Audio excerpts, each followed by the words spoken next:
आप सभी को नमस्कार। जय हिंद। प्यारे बच्चों, आज की इस वीडियो में मैं आपके लिए लेके आया हूँ 8वीं कक्षा की विज्ञान। इसमें हम अध्याय 1 करेंगे। पाठ्य पुस्तक में इस अध्याय को समझेंगे। तो इस अध्याय का नाम है हमारे पास फसल उत्पादन एवं प्रबंधन। तो इस अध्याय में हम क्या समझेंगे? जैसा आपको पता है कि इस अध्याय का नाम है फसल उत्पादन एवं प्रबंधन। तो इस अध्याय में हम फसलों के बारे में समझेंगे। फसलें क्या होती हैं, फसलों को कैसे करते हैं, और जब फसल से हमें अनाज मिल जाता है तो हम उसको कैसे उसका रख रखाव करते हैं। तो ये सारी बातें इस अध्याय में हम इस वीडियो में समझेंगे। तो बच्चों, एक बात आपको बताना चाहता हूँ कि यदि आपने ये चैनल सब्सक्राइब नहीं किया तो ये कर लीजिए। अपने दोस्तों को भी इस वीडियो को शेयर कीजिए, और अगर आपको ये वीडियो अच्छी लगे तो इसे आपने लाइक भी करना है। तो बच्चों, चलिए शुरू करते हैं फसल उत्पादन एवं प्रबंधन। इसमें है आपके पास सबसे पहले, अब हम देखते हैं कि फसल की शुरुआत कैसे हुई, कब हुई, ये खेती करने की परंपरा कब से शुरू हुई। तो इसमें है लगभग, जैसे हमारे पास लगभग 10,000 वर्ष पूर्व जब मनुष्य था वो जंगलों में भटकता रहता था अपने भोजन की तलाश में। वो एक स्थान से दूसरे स्थान तक भोजन और आवास की खोज में भटकता रहता था, विचरण करता रहता था, घूमता रहता था। यानी उसको अपना पेट भरने के लिए भोजन चाहिए था, तो वो क्या करता था, जो फल थे पेड़ पौधों से उसे तोड़ के वो खा लेता था, या वो पशुओं का शिकार करके उसको खाता था। और आवास, आवास का मतलब उसे घर की भी आवश्यकता थी कि वो रात को या दोपहर धूप में, गर्मी में, सर्दी में, बारिश में वो कहीं रह सके। तो ये वो क्या करते थे, कच्चे फल खाते थे, सब्जियां खाते थे, और उन्होंने भोजन के लिए जंतुओं का भी शिकार करना आरंभ कर दिया। और जैसे जैसे समय बीतता रहा तो वो खेती करने लगे। चावल, गेहूं, अन्य खाद्य फसलों को वो उत्पादित कर सकें। इस प्रकार कृषि का आरंभ हुआ। तो बच्चों, कृषि का आरंभ, जो आज की स्थिति है कृषि की, तो वो बहुत ज़्यादा उन्नत खेती अब हम कर रहे हैं। लेकिन पहले खेती बहुत मुश्किल थी, कुछ भी अनाज नहीं होता था। तो आगे चलते हैं। अब प्रश्न आता है कि फसल किसे कहते हैं। फसल की परिभाषा अगर आपके पास आए कि फसल किसे कहते हैं, तो उसकी परिभाषा हम लिखेंगे कि जब एक ही किस्म के पौधे किसी स्थान पर बहुत बड़े पैमाने पर उगाए जाते हैं तो उसे हम फसल कहते हैं। जैसे अगर हम पूरे खेत में केवल गेहूं के ही पौधे उगाएं तो हम कहेंगे कि हम गेहूं की फसल कर रहे हैं। जैसे आजकल आप खेतों में देख रहे हो, गेहूं की फसल पककर तैयार हो गई है। ठीक है, ऐसे ही यदि हम पूरे खेत में चावल के पौधे लगाएं तो हम कहेंगे चावल की फसल है। या अगर पूरे खेत में गन्ना है, गन्ने के पौधे हैं, तो हम कहेंगे गन्ने की फसल है। तो इसलिए एक स्थान पर जब एक ही तरह के बहुत सारे पौधे उगाए जाते हैं तो उसे हम फसल कहते हैं। तो बच्चों, आपने फसल की परिभाषा ये लिखनी है। आगे चलते हैं। अब भारतवर्ष में मौसम के आधार पर फसलों का वर्गीकरण किया गया है। यानी फसलों को समूहों में बांटा गया है मौसम के आधार पर कि गर्मी में क्या फसलें होंगी, सर्दी में कैसी फसलें होंगी, वर्षा ऋतु में क्या फसलें होंगी। तो इसी तरह से फसलों को मुख्य रूप से दो वर्गों में बांटा गया है। एक आता है आपके पास खरीफ फसल। खरीफ की फसल किसे कहते हैं, तो ये प्रश्न आता है। और एक आता है रबी की फसल। तो आपने इसका आंसर देना है वह फसल जिन्हें वर्षा ऋतु में बोया जाता है उसे खरीफ की फसल कहते हैं। यानी जब बारिशें वर्षा ऋतु आरंभ होती है, जैसे जून जुलाई का महीना जो आता है, तो जून के बाद वर्षा ऋतु शुरू हो जाती है। तो लगभग खरीफ की फसलों को हम जून से सितंबर तक की जो फसलें होती हैं उन्हें हम खरीफ की फसल कहते हैं। खरीफ की फसल भारतवर्ष में वर्षा ऋतु में जून से सितंबर तक होती है। तो जैसे धान है, धान को सिंपल लैंग्वेज में जीरी भी कहते हैं, जीरी की फसल, धान या चावल, ठीक है। मक्के की फसल भी हम उगाते हैं, सोयाबीन है, मूंगफली है, कपास है, ये सभी खरीफ की फसलों में आती हैं क्योंकि ये वर्षा ऋतु में उगाई जाती हैं। तो आपने खरीफ में कितने अक्षर आए हैं, 3 अक्षर आए हैं। तो उसके साथ आपने याद रखना है चावल में भी 3 अक्षर आते हैं। तो इस प्रकार से आपके याद रहेगा कि चावल के साथ जो फसलें उगाई जाती हैं, क्योंकि चावल वर्षा ऋतु में उगाया जाता है, तो वो सभी खरीफ की फसलें होंगी, क्योंकि खरीफ में भी 3 अक्षर हैं और चावल में भी 3 अक्षर हैं। तो इस तरह से आप याद रख सकते हो कि खरीफ की फसलें वर्षा ऋतु में उगाई जाती हैं। आगे चलते हैं, रबी की फसल देख लेते हैं अब हम। तो रबी की फसल में क्या होता है, ऐसी फसलें जो हम शीत ऋतु का मतलब सर्दी में जिन फसलों को उगाया जाता है, ये फसलें अक्टूबर से मार्च तक उगाई जाती हैं। यानी अक्टूबर में इनको बोया जाता है और मार्च में इनको काट लिया जाता है। ऐसी फसलों को रबी की फसलें कहते हैं। इन फसलों में आता है गेहूँ, चना, मटर, सरसों, अलसी, ये रबी की फसलों के उदाहरण हैं। कई स्थानों में दालें और सब्जियां भी ग्रीष्म ऋतु में उगाई जाती हैं।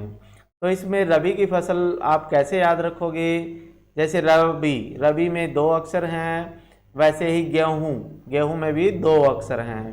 तो आपने इनसे याद रखना है कि गेहूं क्योंकि सर्दी में उगाया जाता है, तो गेहूं के साथ साथ जो फसलें होती हैं उन्हें रबी की फसल कहते हैं।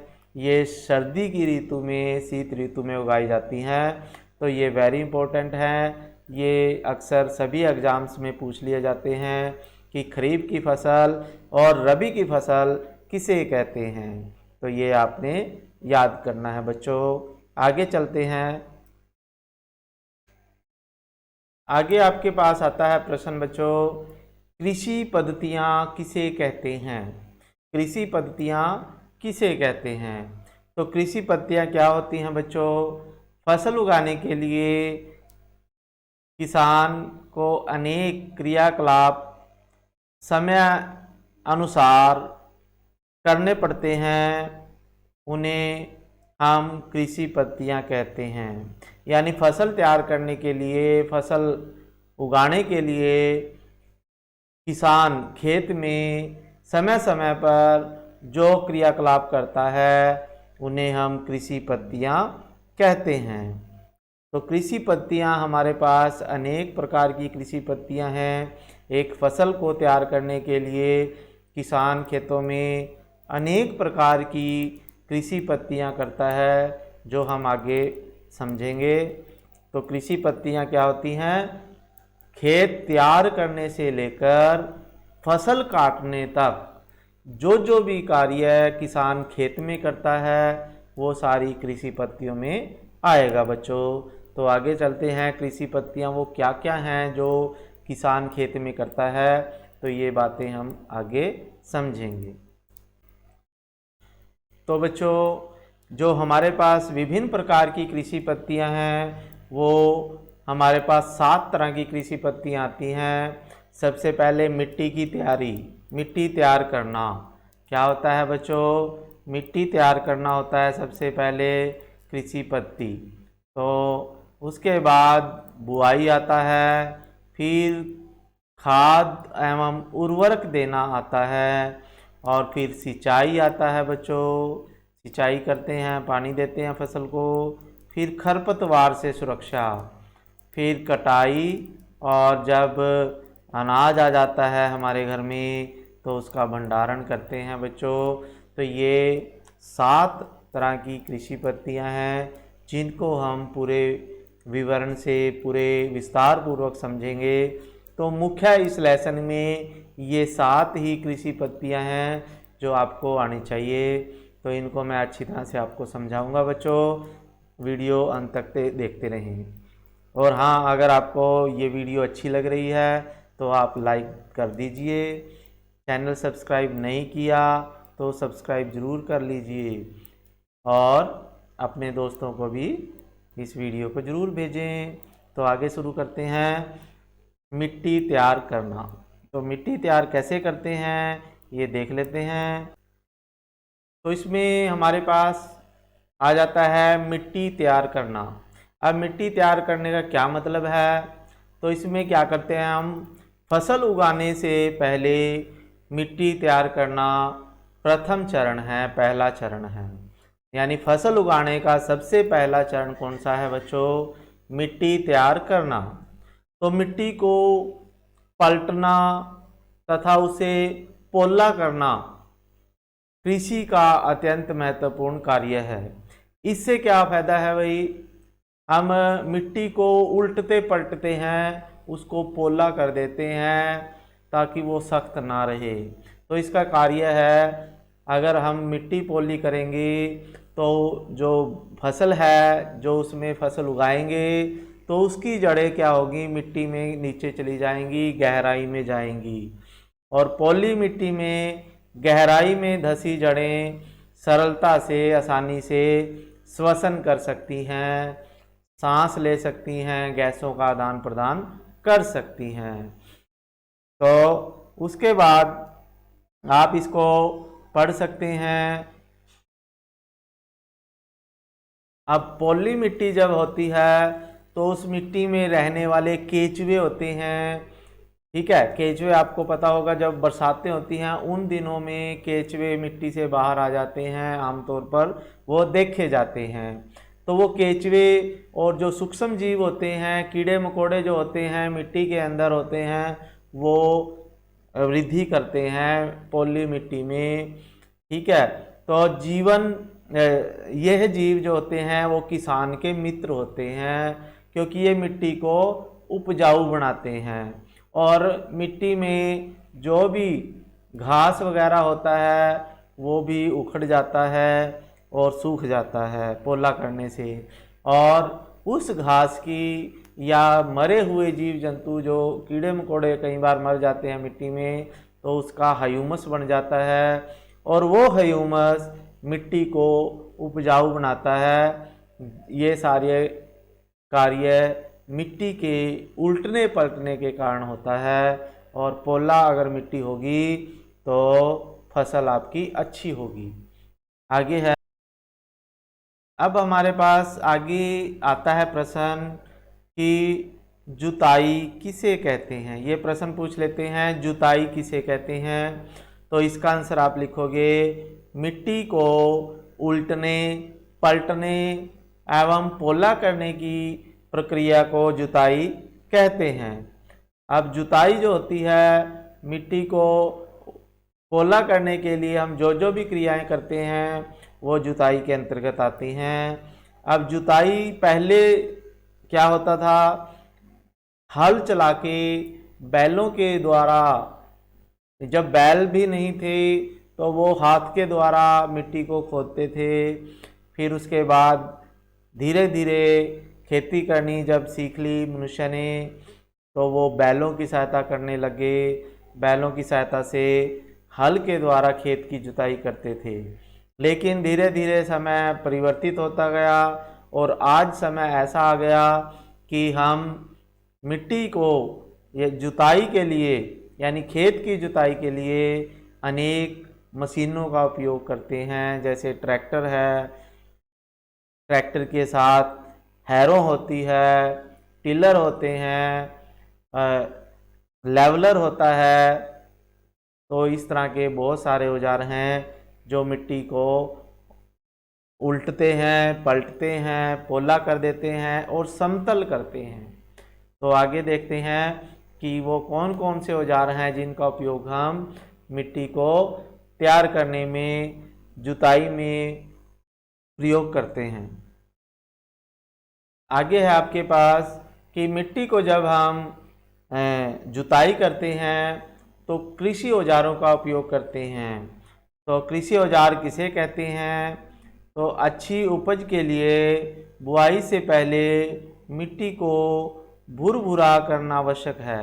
यह कार्य अनेक औजारों से किया जाता है, जैसे हल, कुदाली, कल्टीवेटर इस कार्य में उपयोग किए जाने वाले प्रमुख औजार हैं। इन्हें हम कृषि औजार कहते हैं। यानी ऐसे औजार जो कृषि में, खेती के कार्य में उपयोग किए जाते हैं उन्हें कृषि औजार कहते हैं। तो ये आपको दिखा देते हैं चित्र में कृषि औजार। अब आपको इस चित्र में हल के बारे में बताया गया है। हल में देखिए क्या क्या पार्ट्स होते हैं। सबसे पहले ये जोत है। क्या है ये? ये जोत है, ठीक है। तो इसमें देखिए जोत में क्या क्या किया गया है। ये जो लकड़ी ऊपर बैलों की गर्दन पे रखी गई है इसे जोत कहते हैं। इसे साधारण भाषा में जूड़ा भी कहते हैं। हरियाणा में इसको जूड़ा कहते हैं, जो बैलों की गर्दन के ऊपर रखा जाता है। और साधारण वैसे इसको जोत कहते हैं। जोत क्या कहते हैं? इसे जोत कहते हैं, जो बैलों की गर्दन पे रखा जाता है।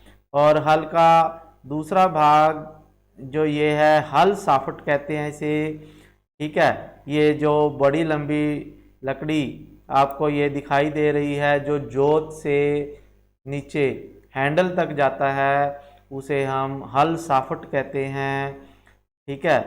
हल का जो हल खींचता है, जिसको बैल खींचते हैं, तो इसे हल साफ्ट कहते हैं। और इस हल के नीचे एक लोहे की पत्ती लगी होती है। इस हल के नीचे जो मिट्टी के अंदर गई हुई है ना ये, तो यहाँ पे नीचे मिट्टी में एक लोहे की मजबूत पत्ती होती है जो मिट्टी को उखाड़ती हुई चलती है। इसे हम फाल कहते हैं, या साधारण भाषा में इसे फाड़ा कहते हैं। फाल या फाड़ा कहते हैं, जो मिट्टी को खोदते हुए चलता है, जो हल के नीचे लगा होता है। और इसके ऊपर एक हैंडल होता है जिसे किसान जो हल चलाने वाला है उसको पकड़े रखता है। तो इस प्रकार से हल के द्वारा बैलों की सहायता से एक व्यक्ति खेत को जोत सकता है, खेत की जुताई करता है, मिट्टी को पोला कर सकता है। तो ये हल के मुख्य भाग हैं। कई बार पूछ लेते हैं जोत किसे कहते हैं? जो बैल की गर्दन पे रखा जाती है, जिसे जूड़ा भी कहते हैं, और उसी के द्वारा वो खींचते हैं हल को आगे। और जो हल के अंदर लंबी डंडी होती है उसे हल साफ्ट कहते हैं। और एक हैंडल होता है उसमें, जिससे किसान हाथ से पकड़ के रखता है और उसको आगे चलाता रहता है। और नीचे लोहे की पत्ती होती है जिसे फाड़ या फाला कहते हैं। आगे चलते हैं। आगे है हमारे पास कुदाली। कुदाली का उपयोग भी खेत की जुताई में किया जाता है। तो इसमें देखिए नीचे यहाँ पे कुदाली में एक मुड़ी हुई प्लेट होती है, ठीक है। ये मिट्टी को उखाड़ती हुई चलती है। ये धातु की बनी होती है। फिर उसके बाद आपके पास ये जोत है, ठीक है। तो ये जोत होती है जो बैलों के कंधों पर रखी जाती है, और ये छड़ है, ठीक है। तो ये छड़ जो होती है ये फाल है, क्या है, ये हल साफ्ट है ये, और यहाँ से ये हैंडल है। हैंडल को किसान जो है पकड़ के रखता है जब इसको बैल खींचते हैं। तो ये कुदाली होती है, खेत की जुताई के कार्य में इसका उपयोग किया जाता है। ठीक है बच्चों, आगे चलते हैं। तो ये खेत की तैयारी हो रही है, मिट्टी की तैयारी के लिए ये सारी चीज़ें, ये सारे औजार उपयोग में लाए जाते हैं। तो अभी आप मिट्टी की तैयारी, खेत की तैयारी में के बारे में ही पढ़ रहे हैं। आगे चलते हैं।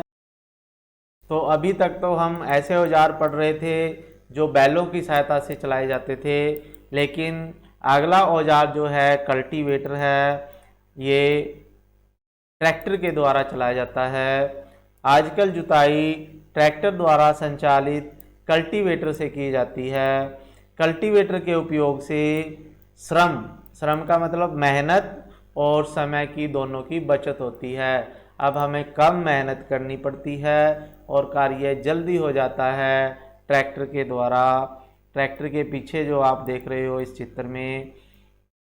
चित्र में पीछे जो लगा हुआ है, जो मिट्टी को उखाड़ता है, उसे कल्टीवेटर कहते हैं, या इसे साधारण भाषा में हमारे गांव में, हरियाणा में इसे टिलर कहते हैं। टिलर, हैरो भी होती है एक, और एक टिलर होता है। तो टिलर असल में कल्टीवेटर इसका नाम होता है, जो ट्रैक्टर के द्वारा चलाया जाता है और इससे मिट्टी की तैयारी की जाती है। तो आगे देखते हैं। अब फसल उत्पादन का, फसल की जो कृषि पद्धतियां हैं उसका दूसरा चरण आ गया है, बुआई। बुआई क्या होती है? बुआई जो होती है फसल उत्पादन का सबसे महत्वपूर्ण चरण होता है। बुआई के ऊपर ही फसल उत्पादन निर्भर करता है।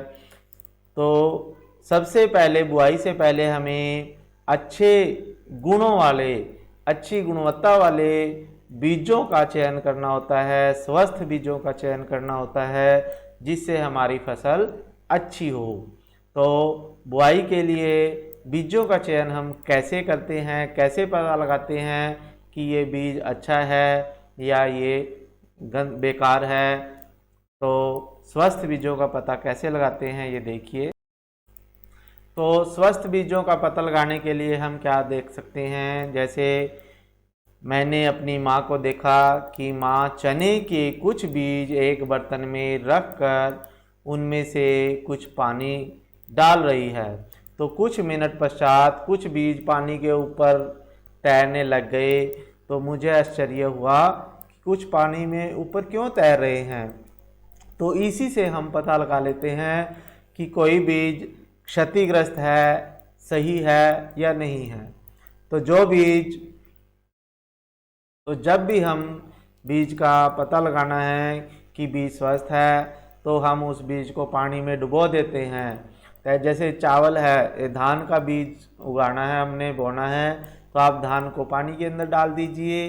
तो जो बीज बेकार होंगे, कीड़े के खाए हुए होंगे, क्षतिग्रस्त होंगे, तो वो पानी के ऊपर तैरने लग जाते हैं। और जो स्वस्थ बीज होंगे, अच्छे बीज होंगे, वो पानी में नीचे बैठ जाते हैं। तो इस प्रकार से आप अच्छे बीजों का चयन कीजिए बुआई से पहले। फिर उसके बाद बीज बुआई की हमारे पास अनेक विधियां हैं, वो हम आपको पढ़ा देते हैं। तो ये चित्र में आपको बीज बोने का परंपरागत यानी पुराना तरीका दिखाया गया है। इसमें क्या करते हैं, बैलों के साथ पीछे हल लगा होता है, हल के साथ साथ एक कीप ले लेते हैं और एक कीप के नीचे पाइप लगा लेते हैं, जो हल की फाल के पीछे उसको जोड़ दिया जाता है। तो जैसे जैसे हल आगे चलता है, वैसे वैसे एक दूसरा किसान बीज को उसमें डालता रहता है और खेत की जुताई होती रहती है और बीज जो है मिट्टी में नीचे दबता चला जाता है। तो ये बीज बोने की परंपरागत विधि है, पुरानी विधि है। तो बीज बोने का ये परंपरागत तरीका है, पुराना तरीका है। पहले बीज ऐसे ही बोते थे, या सीधा किसान क्या करते हैं, हाथ के द्वारा भी सीधा फेंक देते हैं मिट्टी में, खेत में, उसे भी, वो भी एक परंपरागत तरीका है। तो आगे चलते हैं। लेकिन आज का जो समय है उसमें बीजों को सीड ड्रिल मशीन द्वारा बोया जाता है। सीड ड्रिल मशीन होती है, सीड का मतलब बीज, ड्रिल का मतलब जो बीज बोए, यानी ऐसी मशीन जो बीज बोई जाती हैं जिसके द्वारा उसे सीड ड्रिल कहेंगे, और ये ट्रैक्टर के द्वारा चलाई जाती है। इसमें क्या करते हैं किसान, बीज को और खाद को इकट्ठा मशीन में डाल देते हैं, और ट्रैक्टर के साथ मशीन आगे चलती रहती है, और बीज जो है लाइनों में मिट्टी में अपने आप ही डलता चला जाता है। ये ऑटोमेटिक मशीन होती है, इसे सीड ड्रिल मशीन कहते हैं। और इससे जो फसल जब उगती है लाइनों में, समांतर लाइनों में उगती है, और उसे लगभग पूरा बीज जो है वो, उससे फसल तैयार होती है। तो इस प्रकार ट्रैक्टर के द्वारा जिस मशीन से बीज बोए जाते हैं उसे सीड ड्रिल मशीन कहते हैं। इससे बीज जो है समान दूरी पर, समान गहराई पर जाते हैं, और बीज जो है मिट्टी से ढक जाते हैं। इस प्रकार जो बीज हैं वो सभी बीज का अंकुरण अच्छे से होता है और फसल अच्छी होती है। इसलिए जब भी हमें फसल उगानी होती है, जैसे गेहूं की फसल है, मेनली हमारे एरिए में हरियाणा में जैसे गेहूं की फसल होती है जो, वो सीड ड्रिल मशीन से ही बोई जाती है, और उससे उपजाऊ शक्ति, फसल की उपज जो है वो बढ़ जाती है, क्योंकि सभी बीज जो हैं उससे पौधे बनते हैं। लेकिन अगर हम परंपरागत तरीके से बीज को बोते हैं, हाथ के द्वारा मिट्टी के ऊपर ऐसे ही घेर देते हैं बीज को, तो वो बीज काफ़ी सारे ऊपर ही रह जाते हैं मिट्टी के, और धूप में वो सूख जाते हैं, जिसकी वजह से कुछ बीजों को जानवर जैसे पक्षी वगैरह भी खा लेते हैं, जिससे फसल अच्छी नहीं होती। इसलिए सीड ड्रिल मशीन का उपयोग बीज बोने के लिए उपयुक्त माना जाता है। तो ये बीज बोने की विधियां थी, एक परंपरागत और एक सीड ड्रिल मशीन के द्वारा बीज कैसे बोएं। तो ये बच्चों आपने अच्छे से देखना है, याद करना है। आगे चलते हैं। अगला चरण हमारे पास आता है खाद एवं उर्वरक मिलाना। तो वे पदार्थ जिन्हें हम मिट्टी में पोषक स्तर बनाए रखने के लिए मिलाते हैं, जिन तत्वों को, जिन पदार्थों को मिट्टी में हम पोषक तत्व पूरे बनाए रखने के लिए मिलाते हैं, उन्हें हम खाद तथा उर्वरक कहते हैं। तो खाद और उर्वरक जो हैं ये दो तरह के होते हैं। खाद जो होता है हमारा जैविक पदार्थ होते हैं, और उर्वरक जो होते हैं हमारे अजैविक पदार्थ होते हैं। तो इससे फसल को अच्छा बनाने के लिए, फसल की उपज को अच्छा करने के लिए हम फसल में खाद और उर्वरक मिलाते हैं। तो आगे देखते हैं। अब हमें फसल में खाद और उर्वरक डालने की क्यों आवश्यकता पड़ती है, इसका क्या कारण है? तो इसका कारण है कि जब हम लगातार फसलें उगाते हैं मिट्टी में, तो पोषक तत्वों की कमी हो जाती है। तो इस क्षति को पूरा करने के लिए किसान खेतों में खाद डालता है, और यह प्रक्रम खाद देना कहलाता है। अपर्याप्त खाद देने से पौधे कमज़ोर हो जाते हैं और फसल अच्छी नहीं होती। इसलिए हमें फसलों में, मिट्टी में खाद डालनी होती है, क्योंकि उससे क्या होता है हमारी फसलें अच्छी होती हैं, क्योंकि खेत में हम लगातार कई कई फसलें उगाते हैं, तो उससे मिट्टी के पोषक तत्व कम हो जाते हैं। तो उन पोषक तत्वों को पूरा करने के लिए हमें फसल में खाद डालना पड़ेगा या उर्वरक भी डालते हैं। तो आगे प्रश्न आ जाता है हमारे पास कि खाद और उर्वरक में क्या अंतर होता है, तो ये हम देख लेते हैं। तो हमारे पास ये बहुत इम्पोर्टेंट प्रश्न है कि उर्वरक और खाद में अंतर बताइए। तो ये अंतर आपने अच्छी तरह से याद कर लेना है, क्योंकि ये प्रश्न हमेशा पूछा जाता है पेपर्स में। तो खाद और उर्वरक में क्या अंतर है? तो उर्वरक जो होते हैं वो मानव निर्मित होते हैं। क्या होते हैं? मानव निर्मित का मतलब है उनको फैक्ट्रियों में तैयार किया जाता है। जैसे आपने देखा होगा, अगर आप खेती से जुड़े हुए हैं या आपके कोई रिश्तेदार खेती करता है, तो आपने देखा होगा कि प्लास्टिक के कट्टों में, बैग में खाद आता है, उर्वरक आता है, जिसे बाज़ार से लेके आते हैं। जो मंडियाँ होती हैं या जहाँ पे खेती से जुड़ा हुआ सामान मिलता है, या सोसाइटियाँ होती हैं, वहाँ से भी उर्वरक हमें मिलता है। जैसे यूरिया का बैग आता है, यूरिया के कट्टे बोलते हैं, पोटाश का कट्टा होता है, तो ये फैक्ट्रियों में तैयार किए जाते हैं, उन्हें उर्वरक कहते हैं। और खाद क्या होता है? खाद वो होते हैं प्राकृतिक पदार्थ जो गोबर और पौधों के अवशेष के विघटन से बनाए जाते हैं। ठीक है, तो ये क्या करते हैं? खाद जो है, खाद कैसे तैयार किया जाता है बच्चों?